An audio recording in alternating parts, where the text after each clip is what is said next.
Copy सा भी है, कापी। अब इसे मैं खोलिया, एक सफ़ा इधर का, एक सफ़ा इधर का। इधर के सफ़े को सनद बोलते, इधर के सफ़े को मतन बोलते। समझ में आई बात? अरे आई नहीं, खाली समझो। तुम्हारे अपने माहौल में, अपने घर में समझाने की कोशिश करो। समझ के बोल को एक यूट्यूब खोल ले को, तुम्हें भी बयान करना शुरू करो न को। दीवाना उठिया मलीदा कुटिया, 2-4 हदीसें क्या याद आ गई, यूट्यूब में बयान करना शुरू कर दिया। अहमक।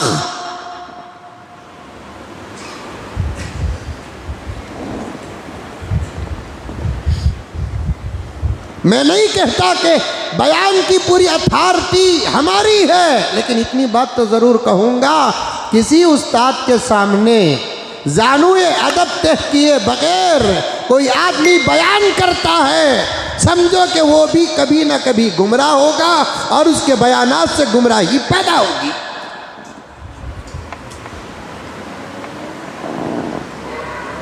डॉक्टर नहीं बने, 10-15 दवाओं का नाम क्या याद आ गया, अस्पताल खोल लिए।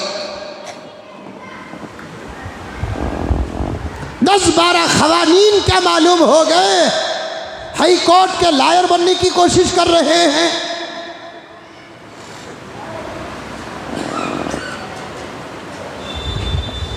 दो चार ईंटें क्या रख कर दीवार बनाना आया, दरीचे और दरवाजे रखना क्या आया, गारा कलाना क्या आया, अपने आप को माहिर इंजीनियर समझ रहा है।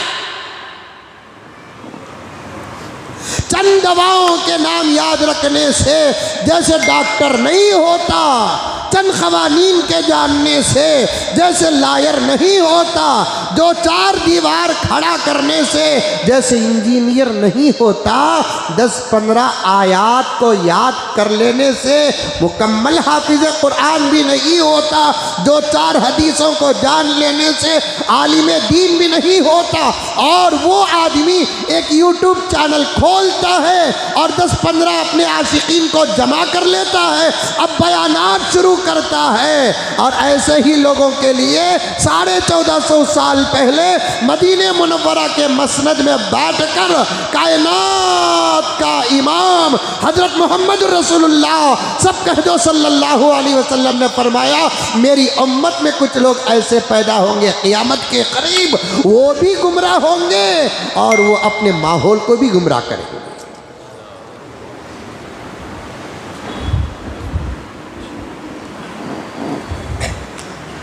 और फातिहा पढ़ो,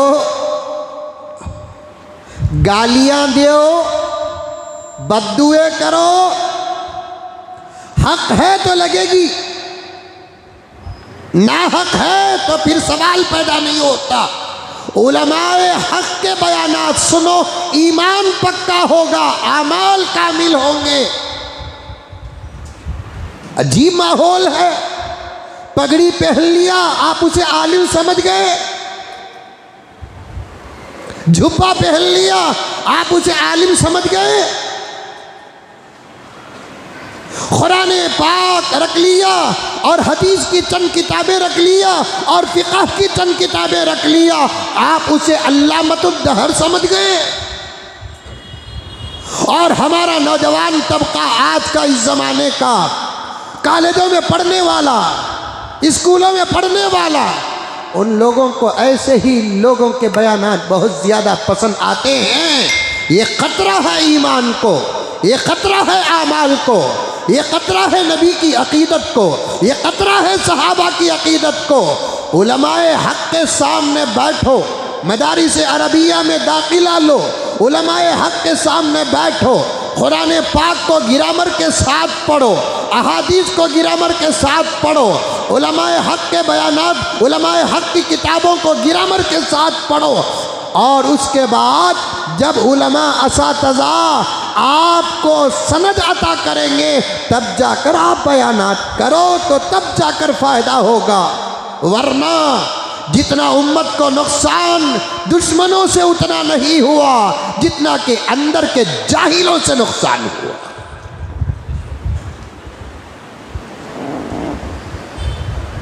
क्या कुरान मजाक है? हदीस मजाक है? फिक़ह मजाक है?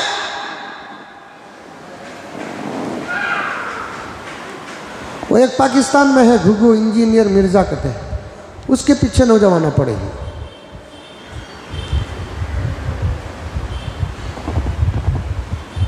और उल्टा हमना था को बोलते क्या बोलता हजरत, क्या इमाम बुखारी का पोतरा उन्हें? तू जाहिल है, तू उन्हें सही बोल रहा है कि गलत बोल रहा है, हक बोल रहा है कि नाहक बोल रहा है, इसकी तमीज एक जाहिल को क्या होगी? इसकी तमीज तो एक आलिम को होगी। ये डॉक्टर सही दवा दे रहा है कि गलत दवा दे रहा है, एक जाहिल मरीज को क्या मालूम डॉक्टर की दवा सही है कि गलत है? एक दूसरे डॉक्टर ही को मालूम है। जज के सामने दो लॉयर खड़े होते हैं, एक लॉयर ला पेश करता है, दूसरा लॉयर ऑब्जेक्शन योर ऑनर कहता है। ये ऑब्जेक्शन करने वाला भी लॉयर ही होता है, तभी तो ऑब्जेक्शन करने की इजाज़त उसे मिलती है, रद्द और दिफा करने की इजाज़त मिलती है। अगर ये लायर ना हो तो ये मुजरिम या मुल्जिम लायर के ला को कैसे पहचानेगा?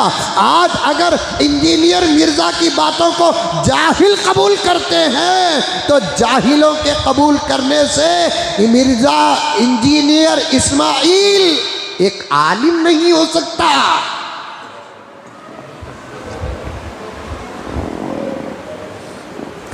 उलमाए हक के सामने लेकर जाओ। और साफ बात है मेरे दोस्तों, साफ बात है, साफ बात कि गैर आलिम को बड़े बड़े मजमों में बयान करने की इजाजत नहीं। सनद हदीस और मतन हदीस समझाने के लिए बात आ गई मुझे।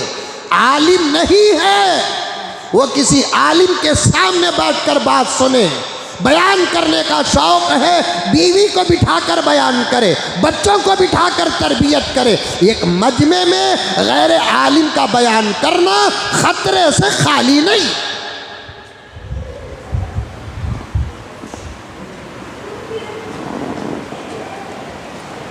जाल और मुजिल के तर्जुमे में आ जाओगे, आ जाओगे तर्जुमे में, जाल और मुजिल के तर्जुमे में आ जाओगे। और मैं तो साफ कहता हूं, साफ साफ कहता हूं मैं, हजरत इलियास साहब रहमतुल्लाह अलैह ने एक बहुत अच्छा काम किया।